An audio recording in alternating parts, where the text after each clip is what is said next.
Hello, jour 3, grosse journée de route aujourd'hui et c'est là qu'on voit que je ne suis pas du tout une youtubeuse en herbe, j'ai oublié le trépied. Là du coup, dans ma tête, je me suis dit, bah tiens, je vais faire ma vidéo à la laverie le temps que ça tourne, mais en fait, il n'y a pas d'endroit où je peux faire ma vidéo. Enfin bref, c'est parti pour la vidéo du jour. On a profité de Miami hier, on a retrouvé mon cousin et sa petite famille, c'était trop cool. Mais demain, on a rendez-vous avec la NASA à Cap Canaveral. Là, dans ma tête, j'ai envie de faire Houston, Houston, on a un problème. Et je dis ça parce que ça va être la prise de conscience d'aujourd'hui. Donc, avant de vous parler de ça, il faut qu'on parle un peu de moi et de quelque chose d'un peu embarrassant, je dois avouer. Je vous explique tout ça, c'est la prise de conscience du jour. Bon, ma prise de conscience du jour, je vais être honnête parce que, à mon sens, enfin en tout cas pour moi, je trouve que c'est pas très glorieux. Mon truc, c'est que j'ai besoin que tout se passe comme ça doit se passer dans ma tête. Alors je sais pas si ça vous parle. Par exemple, j'ai besoin que ça aille dans le bon sens. Alors ça veut dire quoi le bon sens? Mais en tout cas, j'ai besoin que ça aille dans mon sens, que ce soit fait comme je l'imagine. Sinon, il y a un truc qui fait que ça commence à m'agacer. Mais genre, ça m'agace vraiment. Genre, faut que tout le monde aille à mon rythme. Donc, si ça avance pas assez vite, ça va m'agacer. Et donc, dans un camping-car, je vous le donne en mille, en famille et sur la route, bah, spoiler alerte, ça ne se passe quasiment jamais exactement comme dans ma tête. Le truc rigolo, enfin rigolo, c'est vite dit, c'est que je suis formée à la communication non violente, ce qu'on appelle la CNV. C'est un outil magnifique pour comprendre ses émotions, exprimer ses besoins sans agressivité, créer du lien plutôt que du conflit. Enfin voilà, j'adore, je me suis formée à ça et donc je connais la théorie par cœur et je la transmets même à mes coachés. Ça, c'est la petite histoire parce qu'il y a un module exprès dans la boussole pour parler de ça justement. Donc,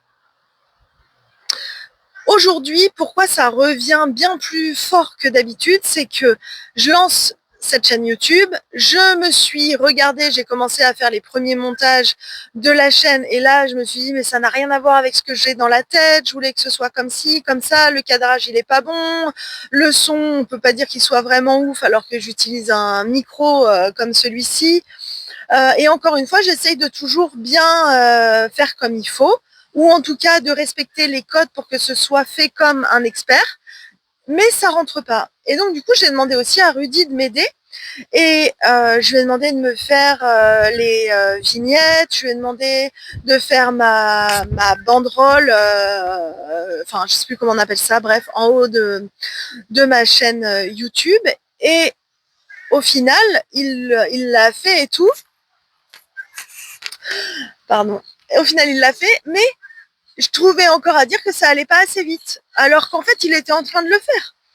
Les enfants, ils font l'école et je me dis, bah oui, mais là, ça va pas assez vite. Enfin, concentre-toi, fais ci, fais ça. Et en fait, je me dis, mais à ce moment-là, je rentre complètement dans ce qu'on appelle le bourreau, c'est-à-dire celui qui va euh, devenir très désagréable dans ce qu'il demande de faire. Et donc voilà, ça c'est ma grosse prise de conscience de la journée et je dis qu'elle n'est pas très confortable parce que je trouve que c'est jamais très glorieux d'oser dire ce genre de truc. Donc tout ça pour dire que je connais la théorie, je la transmets à mes clientes et pourtant entre ce que j'ai dans la tête et ce que je vis dans la réalité, il y a toujours un gap, un vrai et ça me paralyse en fait, ça m'empêche de passer à l'action aussi rapidement que ce que je voudrais.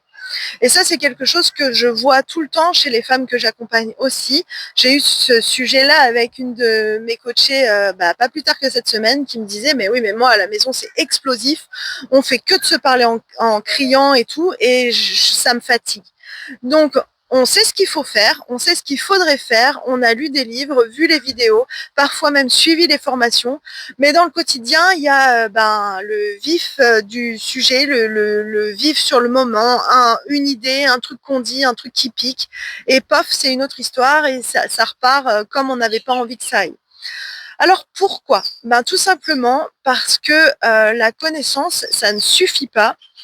Ce qui change vraiment les choses, c'est la pratique. C'est le fait de se regarder en train de réagir comme ça, de se voir faire, de comprendre d'où ça vient. Et ça, c'est ce que je vous aide à faire dans la boussole. Il y a un exercice que j'adore pour ça. On travaille sur les déclencheurs.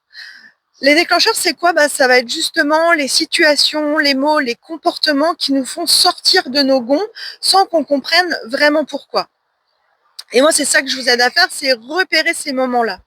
Donc, on remonte le fil, on cherche le besoin qui se cache derrière la réaction, parce que derrière chaque agacement, derrière chaque petit truc qui fait qu'on part au quart de tour, il y a quelque chose de l'ordre d'un besoin qui n'est pas satisfait. Alors, je ne sais plus qui dit ça, mais il y avait un truc qui disait que grande réaction, trauma profond, un truc comme ça. J'ai plus vraiment le mot, mais en gros, ça veut dire que si vous réagissez très fort, c'est justement qu'il y a bien quelque chose qui se cache derrière et qui est très important pour vous.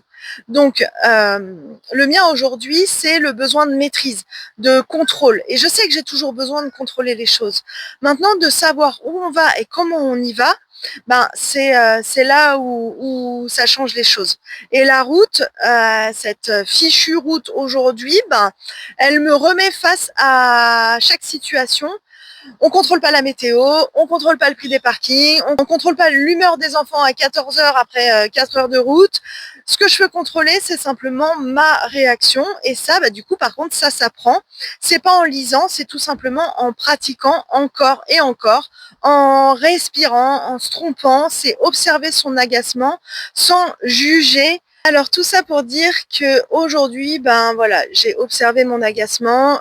J'ai arrêté de m'auto-flageller et de me juger et j'ai laissé les choses se passer autrement, ou en tout cas autrement que ce que moi j'avais prévu. Et en fait, ça s'est très bien passé. J'ai pu tout faire dans ma journée. C'est juste que je l'ai pas fait dans le temps que j'avais imaginé. Et voilà, c'est pas parfait encore une fois, mais c'est réel. C'est comme cette vidéo-là, en fait, j'ai des crampes au bras, le fait de ne pas avoir mon trépied, mais du coup, ça doit trembler et ça doit pas être parfait. Je sais qu'au montage, je vais péter un câble, mais c'est pas grave. Au moins, ma vidéo, elle est tournée, elle est faite. Voilà pour aujourd'hui. Demain, on sera à la NASA à Cap Canaveral. J'ai trop hâte, ça va être un truc de ouf, franchement, d'aller découvrir tout ce qu'on peut trouver au niveau des fusées, de l'histoire de la NASA. Enfin, j'ai vraiment trop hâte. Et en fait, là, c'est pareil. Je crois que j'ai encore une fois une nouvelle prise de conscience. Rien qu'en vous parlant, c'est que je me dis, tiens, demain, je suis à la NASA, ça va être génial. Je vais pouvoir faire des vidéos et tout de l'endroit où on est. Mais en fait, là, il va falloir que je fasse attention à pas me disperser et à rester toujours dans le format que je m'étais dit au départ, c'est-à-dire quelque chose de facile, simple, que je peux actionner rapidement et sans montage. Sauf que dans ma tête, ça y est, une nouvelle idée, une nouvelle envie et pouf. En fait, je me rends compte que je me disperse à fond. Mais ça sera peut-être le sujet de demain, du coup. On verra. En tout cas, je vous emmène avec nous, évidemment. On continue. Abonne-toi pour ne pas rater la suite de mes prises de conscience pour notre retour entre la Floride et Montréal, puis Paris. Partage avec une de tes copines qui, elle aussi, a besoin d'un petit coup de changement ou un petit coup d'aventure dans sa vie. On se sentira moins seul en partageant nos prises de conscience et surtout si ça colle aux unes et aux autres. Et puis n'hésite pas à me dire en commentaire si tu es plutôt du genre à vouloir tout contrôler, à vouloir mettre en place tout ce que tu as dans la tête rapidement et qu'il faut que ça aille aussi vite que le fil de ta pensée finalement. Et dis-moi si ça te coûte ou pas, si c'est galère dans ton quotidien. Et je te dis à demain pour une nouvelle aventure. Salut!